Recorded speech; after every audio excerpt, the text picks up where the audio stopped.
del Señor poder estar en este local donde se reúne la iglesia. Es la primera vez que vengo y me alegro mucho de estar aquí. Había oído de esta iglesia, pero nunca Dios nos dio la oportunidad de venir. Y a veces uno quiere, otro dispone, pero a veces es el tiempo del Señor. Y cuando uno va en el momento que Dios quiere, está la bendición del Señor. Me alegro mucho de veros, de ver a los hermanos Don. Es una bendición verlos. Y espero que el Señor nos bendiga mucho. Poder es un sol tu, bud.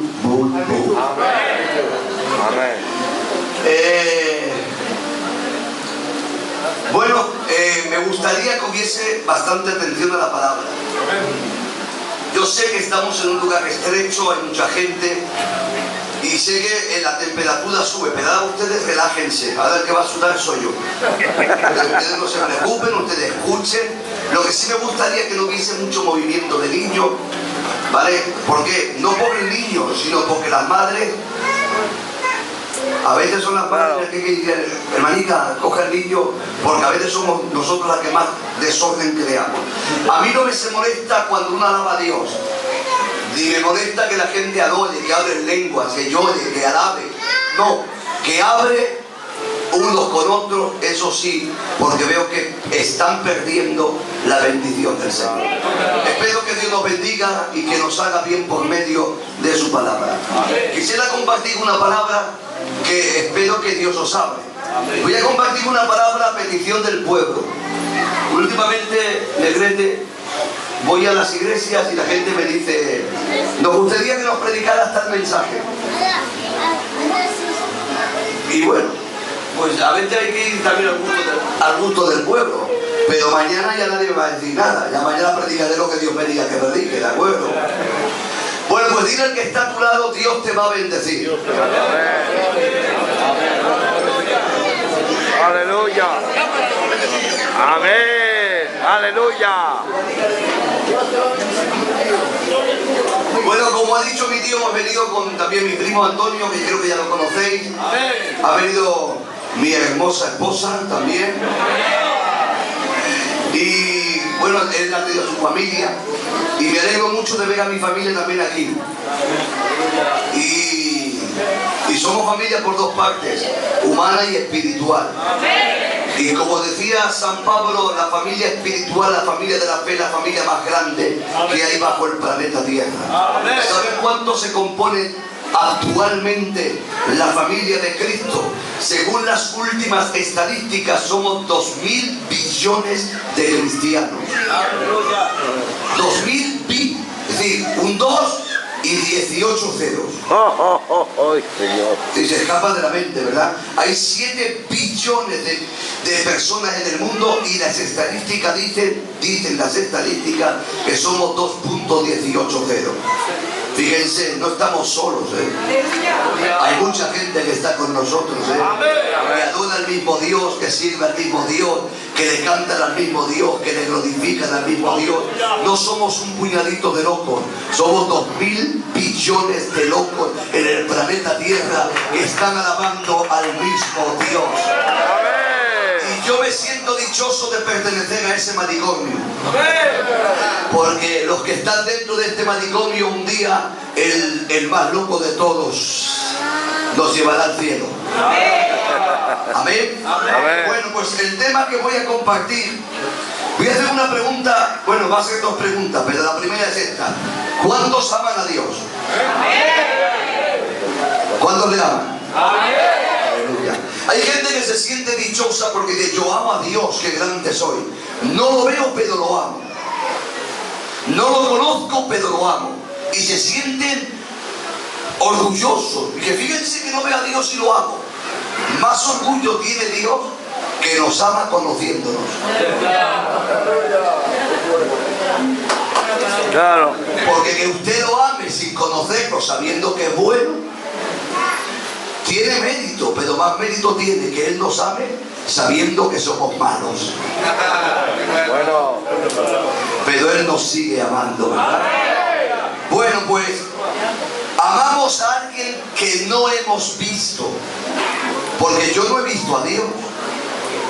Y llevo 35 años en el Evangelio, voy a hacer 36 36 ya. 36 años hace que conozco a Dios y no lo he visto. Pero no sé qué tiene su persona que cada día me enamora más. Hay algo especial en Él y también en su palabra, porque cada vez que yo leo su palabra, créanlo que cada vez me vuelve más loco amarlo a Él. Le amamos sin haberlo visto. Si tú quieres seguir una música así de fondo, yo voy a intentar no acelerarme, porque yo sé que a veces el español con el español francés, pues es más rico el español francés que el español de España, porque aquí a mí se han quedado más palabras y tal. Entonces voy a hablar más despacio para que la gente pues me pueda captar bien la idea del mensaje, ¿de acuerdo? Pues bien, le amamos sin haberlo visto, ¿verdad? Pues mire, había una historia de un joven marinero que estaba en la marina y un día atracó el barco en Nueva York. Aquel marinero se fue a Nueva York y tenía 2 días de permiso y empezaron a pasear por la ciudad. Aquel hombre, amante de la literatura, de los libros, se fue a una enorme y grande biblioteca que hay en Nueva York. Entró allí pues, y empezó a mirar todos los libros que había. Y habían cientos de miles. Yo he estado en esa biblioteca mirando aquellos libros y la biblioteca se escapa de la mente de cuánta literatura hay en aquel lugar. Aquel hombre echó mano a un libro y empezó a leerlo. El título le agradó. Empezó a leer el libro y mientras leía observaba que como en todos los libros, si ustedes se fijan, en todos los libros existen márgenes blancos. Los márgenes blancos sirven para 2 cosas: para darle plantilla a la letra, ¿sí? Para darle estructura a la letra, y segundo, para que la persona que lea pueda poner sus ideas de lo que está leyendo al lado. Aquel hombre observó que en los márgenes en blancos había muchas cosas escritas. Empezó a leer y a leer y a leer, y mientras él leía lo que había en los márgenes, se quedaba atónito, perplejo, se maravillaba de lo que leía. Pasaba las hojas, seguía mirando los márgenes, lo seguía leyendo, de tal forma que se olvida del libro y en vez de leer el libro empezó a leer los márgenes en blanco. Seguía pasando hojas y hojas y leía, y el corazón cada vez se derretía más ante las palabras de aquella literatura que había en los márgenes blancos. Siguió leyendo, llegó un momento que ya él se quedó como maravillado. Empezó a indagar a ver qué persona había escrito en los márgenes blancos. Al final la encontró. Era una señorita. Esto fue un hecho real, ¿eh? Era una señorita y se llamaba la señorita Meyer. Cuando él observó que la señorita Meyer tenía nombre, la que había escrito, indagó dónde bebía aquella mujer. Y desde el mismo barco empezó a enviarle una carta para agradecerle lo que había escrito en los márgenes blancos. Aquella señorita le devolvió otra carta. Y él, cuando la recibe, como que el corazón le hacía pum pum, pum pum, pum pum. Los ojillos se le ponían luminosos. Siguió enviándole cartas, ella le enviaba y cada carta que él recibía era como una poesía llena de prosa que le cautivaba el corazón. Llegó un momento que se enamoró de la forma que aquella mujer escribía. Siguió leyendo, se quedó enamorado completamente de ella. Ella le respondía y llegó un momento que le dijo: mira, no te conozco, no sé cómo eres, me gustaría que me enviases una foto. Y ella le dice: no te voy a enviar una foto, prefiero que me veas cara a cara.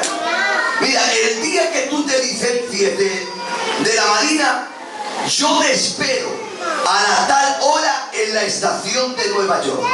Tú vienes vestido de marinero y yo iré vestido con un vestido largo y una rosa bien grande en la solapa.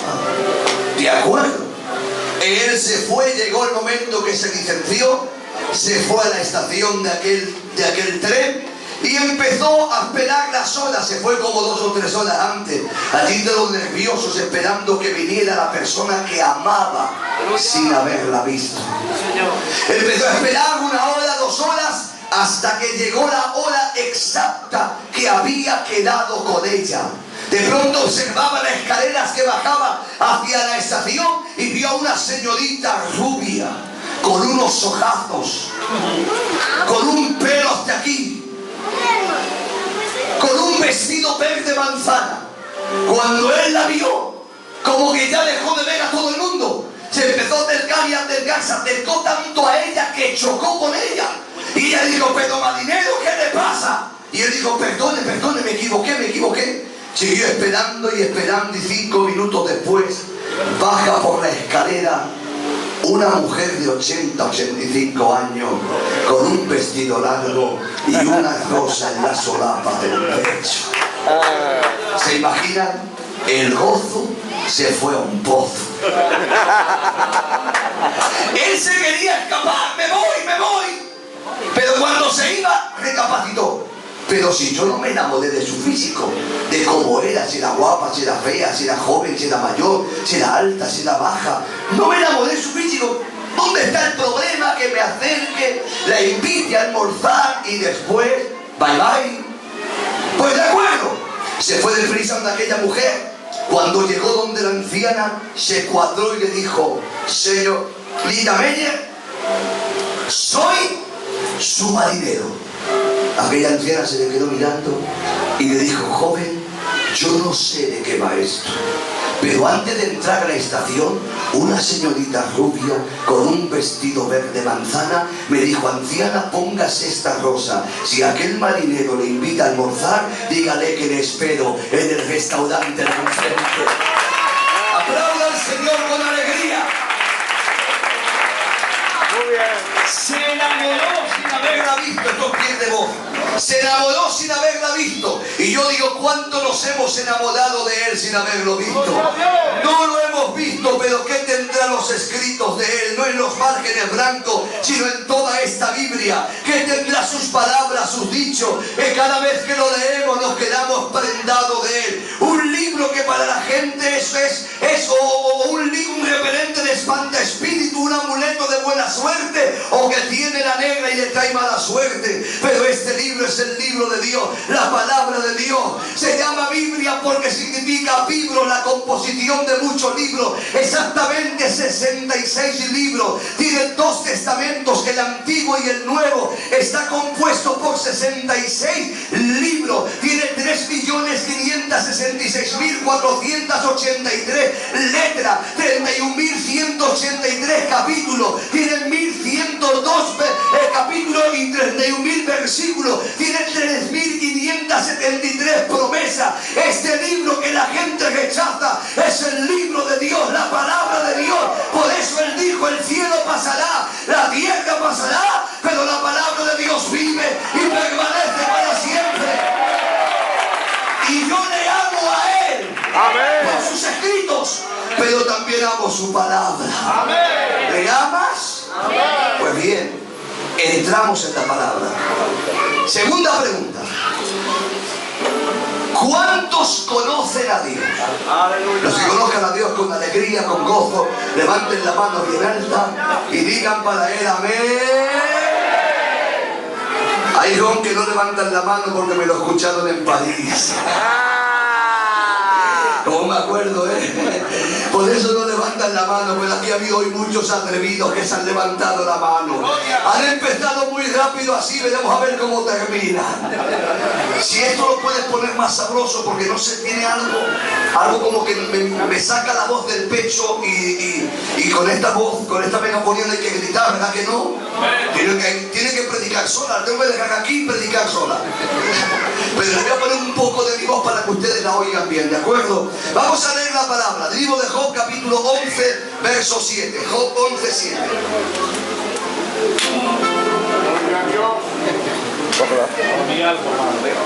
Job 11, 7.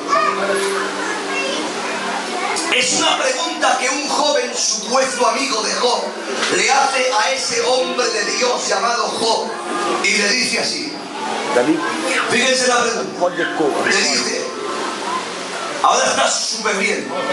Ahora está súper bien, sí, así está fenomenal. Ahora me oyen bien, ¿verdad? Y yo predico bien también. Aunque todo tranquilo, así. Aleluya. Está bien, si quedó una tropea ahora. Aleluya, déjalo así, déjalo así. Yo tengo miedo a las megafonías, no por nada, porque te rompen la voz. Y yo mira que estoy predicando todos los días y no me queda fónico, pero a veces una mala megafonía o un mal colocar la megafonía te rompe la voz y ya no tienes voz para predicar a los otros días. Pero yo sé que el Señor me va a dar voz para predicar. Bueno, pues este supuesto amigo le hace la pregunta a Job, y fíjense la pregunta: ¿descubrirás tú los secretos de Dios? ¿Llegarás tú a la perfección del Todopoderoso? Es más alto que el cielo, ¿cómo lo harás? Más profundo que el Seol, ¿cómo lo conocerás? Su dimensión es más extensa que la tierra y más ancha que los mares. Que Dios bendiga su palabra en nuestro corazón. Amén. La pregunta es, le está diciendo este supuesto amigo llamado papá Cajón, le está diciendo que tú vas a descubrir los secretos que hay encerrados en Dios. Te has vuelto loco. Si lo voy a hacer un poco a nuestro idioma, te has vuelto loco. Es que no sabes que es tan difícil conocer a Dios como es de alto el cielo, de profundo el Seol, de larga la tierra y de ancho los mares. Le estaba diciendo, es imposible descubrir los secretos que hay encerrados en la persona del Señor. Primeramente, para entender este concepto, hay que decir a quién le hacen la pregunta. La pregunta no se la hacen a cualquier hombre, se la hacen a Job. ¿Y por qué digo no a cualquier hombre? Porque Job era un hombre de pies a cabeza de Dios. ¿No lo crees, no? Amén. Ah, vale. De Dios 100%. Y no porque lo diga yo, porque lo hubiera dicho el pastor, porque usted y yo nos podemos equivocar. Yo puedo decir que usted es un cristiano y usted me dice el abuelo es un super cristiano y se puede equivocar. Y yo también, pero Dios nunca se equivoca. Y Dios le llamó a Job justo, recto, temeroso de Dios y apartado del mal. Y si Dios lo dijo es porque lo era. Porque Dios jamás pone un título a una persona sin primeramente pesarlo, medirlo y probarlo. Y Dios pesó a Job, lo midió y lo probó y dijo: aprobado, justo, perfecto, temeroso de Dios y apartado del mal. Aleluya. Pero Dios no se quedó ahí, lo estiró más y dijo: es tan santo que en todo el planeta Tierra no hay otro como él. Yo no sé cuánta gente habría en aquella época, pero imagínense que en aquella época hubiesen 100 millones de personas. 100. Pues de los 100 millones era el número 1, el número 1. Y fíjense si era que si Satanás hubiera descubierto algo en Job que no estaba bien, se lo hubiera reprochado a Dios para decirle: te equivocas, Dios, porque el otro día en el mercado mira la estafa que hizo, y mira el enfado porque le quitaron medio metro de sitio, y mira aquel que echando la chatarra, fíjate lo que hizo, y aquel otro que vendiendo hizo aquello. Pero no, el diablo dijo: claro que es lo que tú dices, claro, porque tú le has dado 7.000 ovejas, 3.000 camellos, 500 yuntas de bueyes, 500 andas, 7 hijos, 3 hijas, riqueza, fama y honores. Así cualquiera te es fiel. Es decir, Job era un hombre de Dios. Hay gente que estudia para manchar a Job. Job no era así. Job era un orgulloso. Job tenía pecados ocultos. Job era un consentidor de sus hijos. Y empiezan a hablar y hablar y hablar y hablar y hablar. Pero ¿saben lo que pasa? Que Dios es el que da el testimonio de la persona y Dios jamás se equivoca. Amén. Jamás se equivoca. Pues este hombre, después de tener su experiencia con Dios, le dice a Dios: ¿quién diera que mi mis palabras se escribieran con cincel sobre piedra, para que todo el mundo en todas las épocas la pudiesen leer. Yo hablaba de lo que no entendía, cosas demasiado maravillosas para mí que yo no comprendía. Me atreví a hablar una vez y aún 2 veces, pero ahora pondré mi mano en mi boca para no pecar contra el Omnipotente, porque de oídas te había oído, pero ahora mis ojos te están viendo. Le conocí a Dios de oídas, hermanos, de oídas. Nosotros hemos levantado la mano y hemos dicho: yo conozco a Dios. Si ese hombre con esa talla solo conocía a Dios de oídas, como yo, un hombre mortal, lleno de defectos y errores, puedo decir que conozco a Dios. Hermanos, en el Antiguo Testamento era imposible conocer a Dios, imposible conocerlo. Fíjense que un día el Señor, en el libro de Deuteronomio capítulo 6, le dice a Moisés: dile a mi pueblo esta grande revelación. Moisés se pone delante de él y dice: así dice el Señor, oye Israel, Jehová nuestro Dios, Jehová uno es. Amén. Uno. Pero saben que eso ni a usted ni a mí nos choca. Que Dios sea uno no nos choca, pero a ellos sí. ¿Saben por qué a ellos les chocaban? Porque ellos vivían en medio de países politeístas. 430 años en países donde adoraban a muchos dioses. Por ejemplo, el cananeo, el jebuseo, el heveo, el eteo, el fedeceo, toda esa gente tenía muchos dioses, porque ellos creían que un dios no podía ayudarle y necesitaban muchos dioses. Tenían a Baal, el dios del fuego y el dios de la lluvia. Tenía a la diosa Astoret, la diosa del amor. Tenía al dios Baal-Zebú, el dios de las moscas. Había vivido por un montón de tiempo en Egipto, y los egipcios también tenían dioses para todo. Un dios para el Nilo, un dios para la cementera, un dios para el fuego, un dios para la lluvia, un dios para el fuego que caía, para la medicina. Tenían al dios Tifón, el dios de la belleza, la diosa Iris, la diosa del amor. Tenían muchos dioses, porque ellos entendían que un dios no podían atenderlo y necesitaban mucho. Cuando Moisés le dice a Israel que Dios es uno, usted se imagina que... A mí, por favor. Gracias. Yo te bendiga. Prefiero sudar, porque si me da el aire, luego caigo resfriado en cama. ¿Están aquí, verdad? Amén. Si ustedes ven que descanso, hagan así un poquito y yo prego, ya está, y yo prego. El mundo necesita muchos dioses. Dios es uno. Amén. ¿Se imaginan lo que pudo decir Israel? Puede decir: si Dios es uno, ¿qué Dios tenemos? ¿Ustedes recuerdan cuando Moisés se acerca a Dios en Éxodo 3? Moisés se acerca a Dios cuando Dios lo llama por medio de la zarza, y le dice Moisés a Dios, después de toda la conversación: de acuerdo, yo voy a ir a salvar a Israel, pero me preguntarán qué Dios me envía. ¿Qué les digo, Señor? Claro. Le dice: dame tu nombre para que yo les diga a ellos el Dios que me envía. Pero ustedes recuerdan que Dios no le da nombre a Moisés. No le dice: bueno, pues dile que yo soy el Elohim o el Yahvé. No. Y Dios tenía muchísimos nombres. ¿Por qué Dios no le da nombre? Porque en aquella época a los dioses se le conocían por el nombre. Y según el nombre que tenían, así era el poder que ellos tenían. Por ejemplo, el dios Baal-Zebú era el dios de las moscas. El dios Esculapios, el dios de la medicina. El dios Apis, el dios de las ranas. El dios Moloch, el dios de los bueyes. El dios del Nilo. Había muchos dioses. Y según el nombre se conocía el poder que ese Dios tenía. Cuando Moisés le dice: dime tu nombre, ¿sabe lo que le estaba diciendo? Dime qué poder tiene, dime cuál es tu naturaleza. Amén. Y Dios se quedó pensando: ¿qué nombre le doy? Como yo le dé un nombre, ellos van a limitar mi grandeza bajo el nombre que yo les voy a dar. Y a mí no hay nombre que me limite, porque yo estoy por encima de todos los nombres. Moisés: yo soy el que soy, y el que soy te envía. Aleluya. Cuando Moisés oye todo eso y dice: Señor, ¿y yo qué hago? Y Moisés empieza a pensar cómo llamarle. Por eso en el Antiguo Testamento Dios tenía tantos nombres.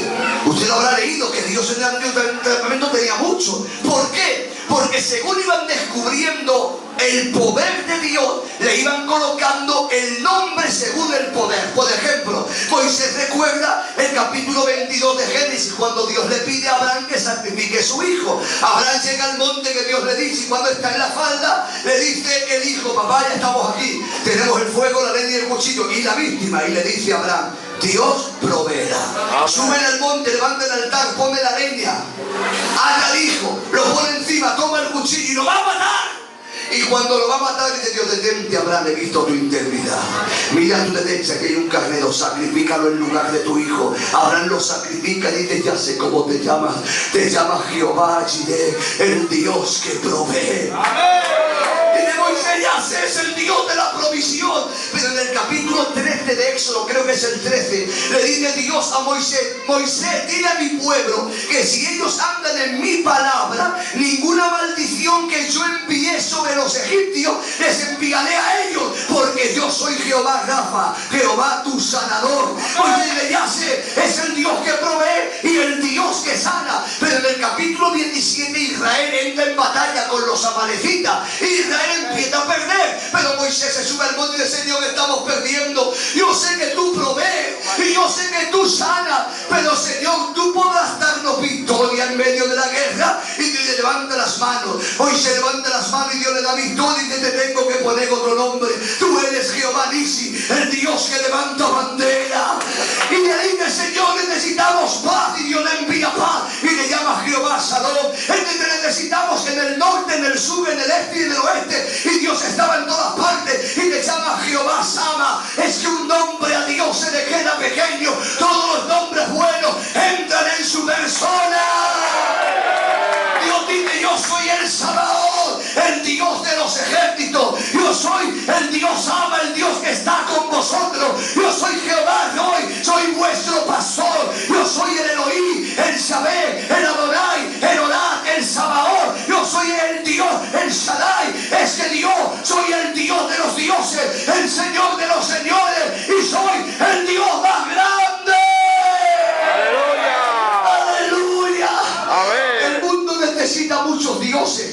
Que si la Lourdes para los franceses, que si la Viradica para los mañicos, que si la Modeneta para los catalanes, que si la del Pino para los de Canarias, porque necesitan muchos, y sin embargo esos muchos no atienden al pueblo. Pero usted y yo tenemos uno, pero ese uno vale para todos, para todos, para todos. Amén. Ese es mi Dios.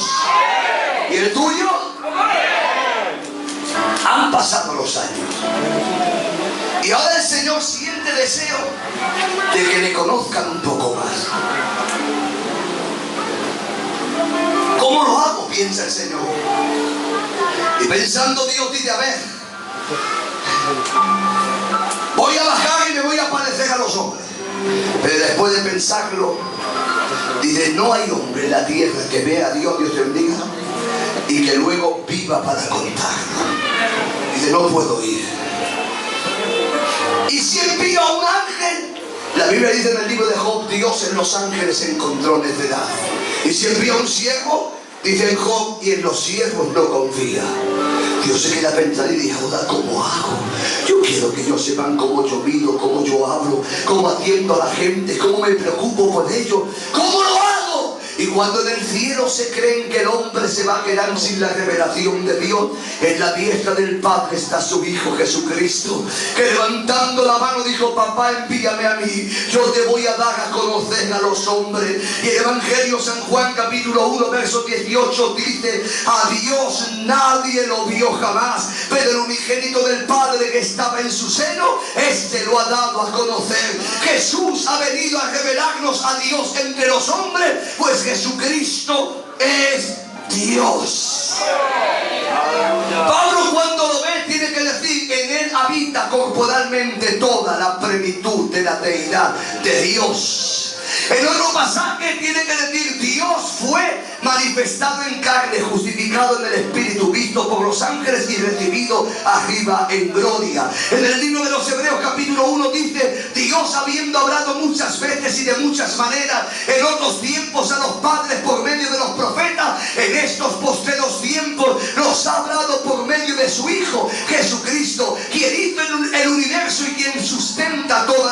gloriosa. Él es el resplandor de su gloria, la imagen misma de su real sustancia. Jesús es la imagen de Dios y la sustancia de Dios. En una versión de la Biblia francesa dice: Jesús es la huella, y ahí la huella es la huella de identidad de Dios y el espejo de Dios.